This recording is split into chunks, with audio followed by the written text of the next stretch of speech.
Dès les années 80, mon père avait entamé un début de conversion à l'herbe, notamment parce qu'on a les pieds dans les algues qui sont derrière. On savait que le facteur qui pouvait être limitant dans le développement des algues vertes, c'était l'azote. Une des façons d'éviter le lessivage, c'était de cultiver l'herbe. Les aspects importants, si on veut faire du pâturage, c'est déjà d'avoir des chemins en bon état, qui permettent aux animaux de sortir rapidement, à n'importe quelle saison. Et après, c'est avoir des clôtures en très bon état, qui soient bien calculées de façon à ce qu'on ait une surface de ce qu'on appelle les paddocks qui correspondent au nombre d'animaux.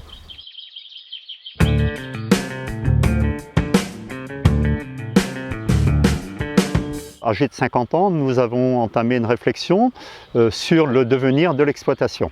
Et nous, c'est là qu'on a décidé qu'on voulait la transmettre, mais pour ce faire, il fallait se donner les moyens. Et c'est là, en somme, qu'on a poussé la réflexion en se disant on va aller vers un système herbagé, mais est-ce qu'on a suffisamment de parcellaire accessible?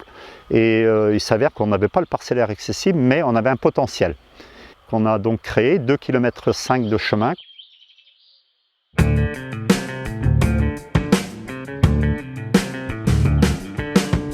Alors le système herbagé, c'est vrai que ça fait quand même pas mal d'années qu'on a eu envie d'aller vers plus d'herbe. On avait une route et un chemin à traverser. L'intérêt du boviduc, c'est clair que ça nous fait gagner du temps. Avant, il fallait 2 personnes.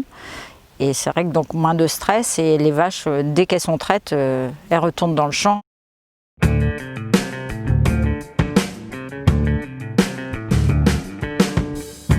Depuis plusieurs années, on se posait problèmes environnementaux et donc on avait choisi entre tous les associés d'augmenter la part d'herbe.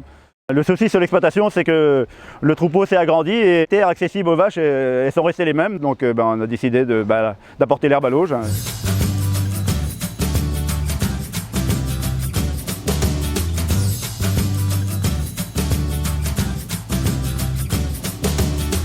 On va dépenser dans l'achat des graines pour faire pousser les lumineuses, mais après on économise sur l'azote. Et aujourd'hui, on n'a plus non plus d'achat, plus de pesticides, plus d'engrais. L'herbe récoltée en verre sera toujours plus riche même qu'un ensilage d'herbe.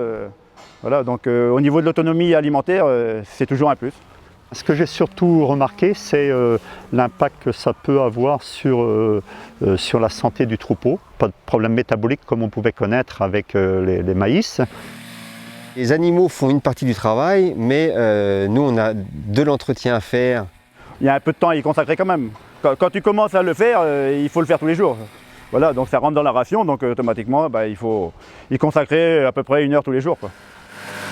Face à une demande croissante des besoins de récolte d'herbe pour la CUMA, pour les adhérents, donc on a démarré en 2012 avec une autochargeuse. Le fait de déléguer la récolte d'herbe par la CUMA soulage les exploitants forcément. Et puis on obtient avec un matériel assez important, on obtient des bons débits de chantier et un tarif derrière ça aussi, quoi. Bon, ça plaît, la preuve puisque les surfaces augmentent tous les ans.